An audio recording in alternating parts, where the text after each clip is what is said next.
There's quite a lot of people out there who believe that the Anthony Joshua Joseph Parker fight was a robbery and that Joseph Parker actually won the fight. Now, I will concede that there were a lot of swing rounds in this fight. There were a lot of rounds which were open to interpretation. It was a low volume fight. There wasn't a lot of clean, effective punches landed by either man. I mean, you look at them after the final bell, and neither Joseph Parker nor Anthony Joshua had a mark on them. They came out of it fresh-faced and looking like they hadn't even been in a fight. So this was a low volume fight with a lot of swing rounds, a lot of rounds which were open to interpretation. And therefore, if somebody had the fight scored for Joseph Parker, if they had Parker winning by a couple rounds, I can accept that. I don't necessarily agree, but to me it's not totally absurd to believe that Joseph Parker won. But at the same time, to be convinced that he won and clearly won, you must be on some BS. There's no way you can sit there and say Parker clearly won the fight. If you want to say, maybe Joshua could have nicked it, but I thought Parker got it, I can accept that. Yeah, but to say Parker clearly, well, come on, people. Nobody beat nobody up in this fight. Yeah, let's be real. It was a low volume fight with a lot of swing rounds. Personally, I feel like Joshua did enough, particularly in the second half of the fight, to pull away. Yeah, but it was close and it was marginal. He wasn't battering Joseph Parker around the ring or anything like that. Where I will agree with people is that the judges' scores were way too wide, especially when you've got all three judges scoring it wide. That stinks of some type of bias in favor of Anthony Joshua, to me. Yeah, that's where I will agree in terms of the judges. But in terms of the actual result, as in who got the win, to say that that was, not the correct winner and Parker definitely won, no. You're on some BS. So fall back and slow it down, yeah? Now let's talk about the Compubox numbers. Personally, I'm not a big fan of Compubox. I don't think Compubox is particularly accurate. I question how accurate it is. All right? In some fights, they're going to be more accurate than others. The only way to really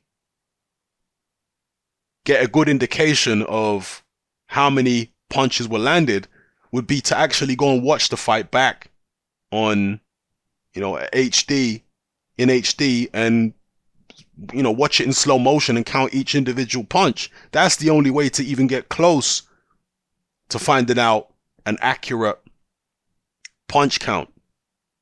Doing it at the time with three guys pushing buttons at the side of the ring, I don't know, man. I don't know how accurate that can be. Although, in this fight right here, Joshua versus Parker, because it was such a low volume fight, and because it's heavyweights, it might be a bit easier. When you're dealing with like welterweights and they're throwing a million punches, that's when it can get really, really, cloudy as far as the accuracy of Compubox. But I suppose with big heavyweights in a low volume fight, it might be a bit more accurate. Anyway, be that as it may, as you see on screen, these are the Compubox stats for Joshua versus Parker. Total punches over 12 rounds. As I already mentioned, it was a very low volume fight. Joshua landed 139 out of 383. And 46 of those 139 punches were body shots. So he landed at a 36.3% ratio. Joseph Parker, on the other hand, landed 101 punches out of 492. So his connect percentage was far, far lower. His accuracy was far less than Anthony Joshua's accuracy. And out of those 101 landed punches, 40 were body shots. And then you go into the jabs and power punches breakdown. Joshua, the vast majority of the punches that he landed were jabs. Yeah? He landed 93 jabs overall. 29 of them were to the body.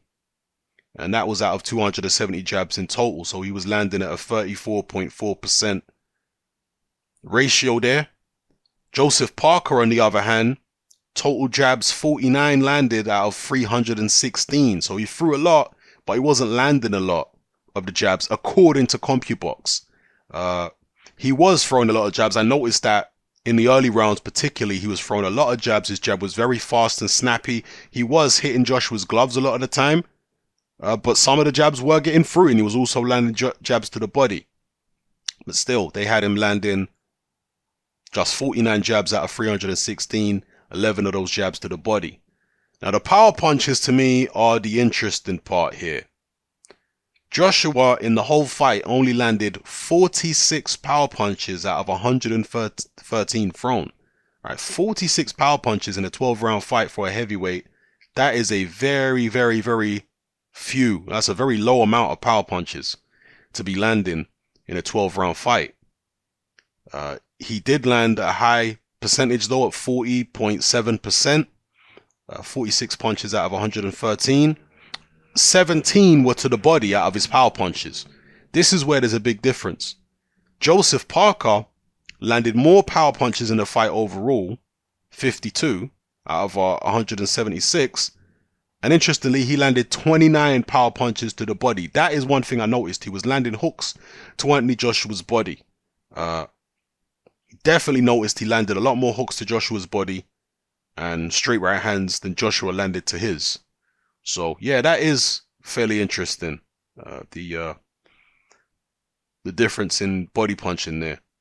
So if you look at the breakdown per rounds, round by round, you can see it there. I guess Joshua, according to Compubox, outlanding Joseph Parker in most of the rounds, according to their stats. I'm just briefly going through here, looking at the total punches. Yeah, most of the rounds they've got Joshua marginally outlanding Joseph Parker. I mean, you look at the first round, they got it 8-5 to Joshua. Second round, 9-8 to Parker. Third round, 12-11 Joshua. Fourth round was a big round for Joshua. They had it 13-5 to Joshua in the fourth. In the fifth, again, another close one, 10-9 to Joshua. Sixth, 12-12. Seventh, 10-7 to Joshua. Eight was, 18-5 in terms of total punches. So they had a big round 8 for Joshua. 9 is 9-8 to Joshua. 10, 11-8. 11, 13, 12 to Joshua, 12, 15, 10. So you can see there are a lot of rounds where there's only a couple punches splitting them. And again, I do have to question how accurate this really is.